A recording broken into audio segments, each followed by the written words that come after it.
और मैं विस्तार से राजीव रंजन से मैं समझने की कोशिश करूंगी। राजीव, आप और क्योंकि यूपी को लेकर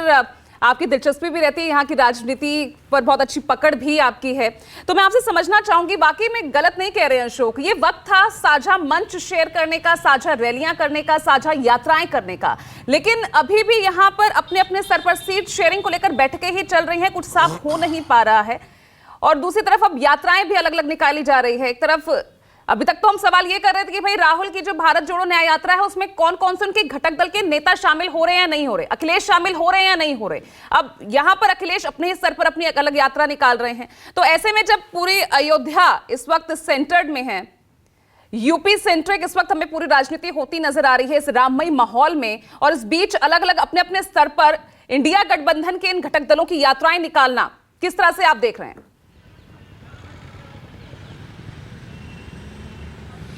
देखिए पूजा, हमें ये समझना होगा,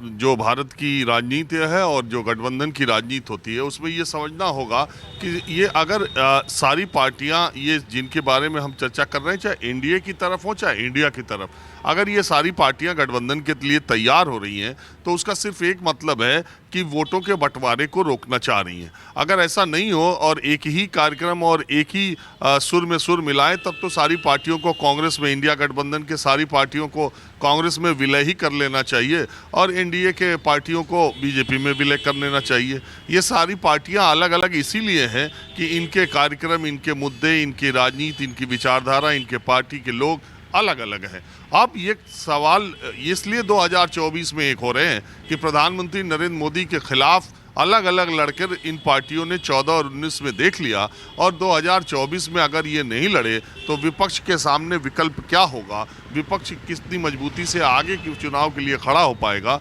ये सिर्फ इसलिए एक साथ खड़े हो रहे हैं कि वोटों के बंटवारे को रोका जाए। जहाँ तक अपनी अपनी पार्टी की बात है, अगर मैंने कई बार ये बात कही है कि अगर ममता बनर्जी ने ज़्यादा स्पेस कांग्रेस को दिया, अगर अखिलेश यादव ने ज़्यादा स्पेस कांग्रेस को दिया, तो उनकी जो धरातल है अगर आम आदमी पार्टी ने दिया, तो आम आदमी पार्टी कांग्रेस का विरोध और कांग्रेस की सरकार को और कांग्रेस के वोट बैंक को हथिया करके आज इतनी बड़ी पार्टी के तौर पर 2 राज्यों में सामने आई है। तो अगर वो कांग्रेस को ज़्यादा स्पेस देने की कोशिश में रहेंगे तो कांग्रेस का वोट और उनका वोट सेम है, तो ऐसे में उनकी पार्टी को खतरा या उनकी पार्टी के कमज़ोर होने का खतरा सामने है। क्यों? क्योंकि ये सारी की सारी रीजनल पॉलिटिकल पार्टीज़ हैं। ये 1, 2, 4 स्टेट में कहने को उनको दर्जा किसी को नेशनल पार्टी का भी मिला हुआ है, लेकिन 1, 2, 3 स्टेट से ज़्यादा प्रभावी ये दूसरे राज्यों में नहीं है। कांग्रेस एक ऐसी पार्टी है, बीजेपी एक ऐसी पार्टी है जो कई सारे राज्यों में या पूरे देश के कोने कोने में उन्होंने अपना स्थान, अपनी धमक, अपनी पहचान, अपनी पहुंच बनाई है। तो ऐसी स्थिति में जब लोकसभा के चुनाव होते हैं तो वही वोट बैंक जो रीजनल पार्टीज़ का राज्यों के चुनाव के समय उनके साथ रहता है, वो बहुत हद तक राष्ट्रीय चुनाव होते वक्त कांग्रेस पार्टी की तरफ चला जाता है। तो कुल मिलाकर अखिलेश यादव ये कतई नहीं चाहेंगे कि प्रधानमंत्री नरेंद्र मोदी को हराने के लिए वो कांग्रेस से ऐसे हाथ मिलाएं जिससे उनकी ही पार्टी कमज़ोर हो जाए। इसलिए ये उनकी यात्रा है। और अभी जो बैठक हुई थी उस बैठक में अभी सीटों के बंटवारे पर पूरे तौर पर बातचीत तो नहीं हो पाई है, लेकिन मैंने आपको पहले दिन से कहा कि उत्तर प्रदेश में इंडिया का गठबंधन होके रहेगा, समाजवादी पार्टी और कांग्रेस मिलकर के चुनाव लड़ेंगे, इस बात की 99% संभावना है। 4 सीटें बागपत, मथुरा, मुजफ्फरनगर और कैराना, ये आरएलडी को देने पर सहमति बन गई है। अभी 2-3 सीटें कांग्रेस आरएलडी और चाहती है, और चंद्रशेखर जो है भीम पार्टी के, उनको 1 सीट दी जाएगी, नगीना की दी जाए, बिजनौर की दी जाए। उन सीटों पर मंथन चल रहा है। कांग्रेस पार्टी 2009 के मुताबिक वो 20-21 सीटों पर अपना दावा ठोक रही है। अखिलेश यादव की पार्टी ये जानना चाहती है कि वो सीटें जिन पर उनके तब के एमपी जीते थे 15 साल पहले, अब वो 2-3 तो पाला बदल चुके हैं और 2-3 अब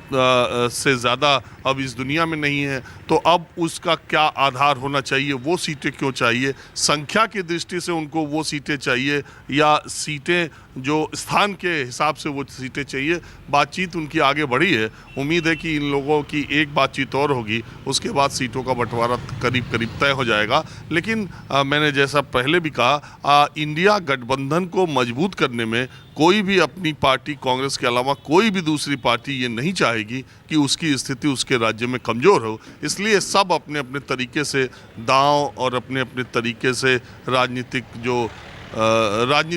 बातें हैं वो कर रहे हैं। ममता बनर्जी, आप देखिए,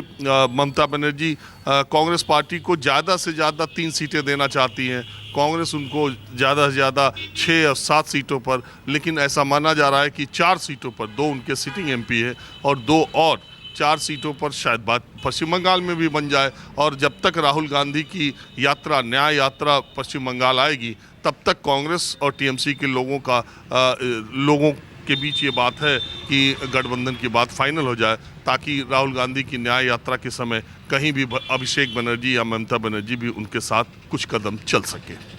ठीक है, और इसी तरह का संकेत अखिलेश यादव ने भी दिया था, जिस तरह की आप यूपी के लिए कह रहे हैं कि गठबंधन में ही लड़ेगा, इंडिया गठबंधन ही यूपी में लड़ता हुआ नजर आएगा। कल इसी बात की तस्दीक दे रहे थे, लेकिन एक बात और कह रहे थे, जब उनसे पूछा गया कि क्या उन्होंने भी कांग्रेस को निमंत्रित किया है, तो वो ये भी बात कह रहे थे कि जैसे बीजेपी अपने कार्यक्रमों में नहीं बुलाती, कांग्रेस अपने कार्यक्रमों में नहीं बुलाती, वैसे ही ये प्रोग्राम हमारा है, ये आयोजन, ये कार्यक्रम हम आगे बढ़ाएंगे।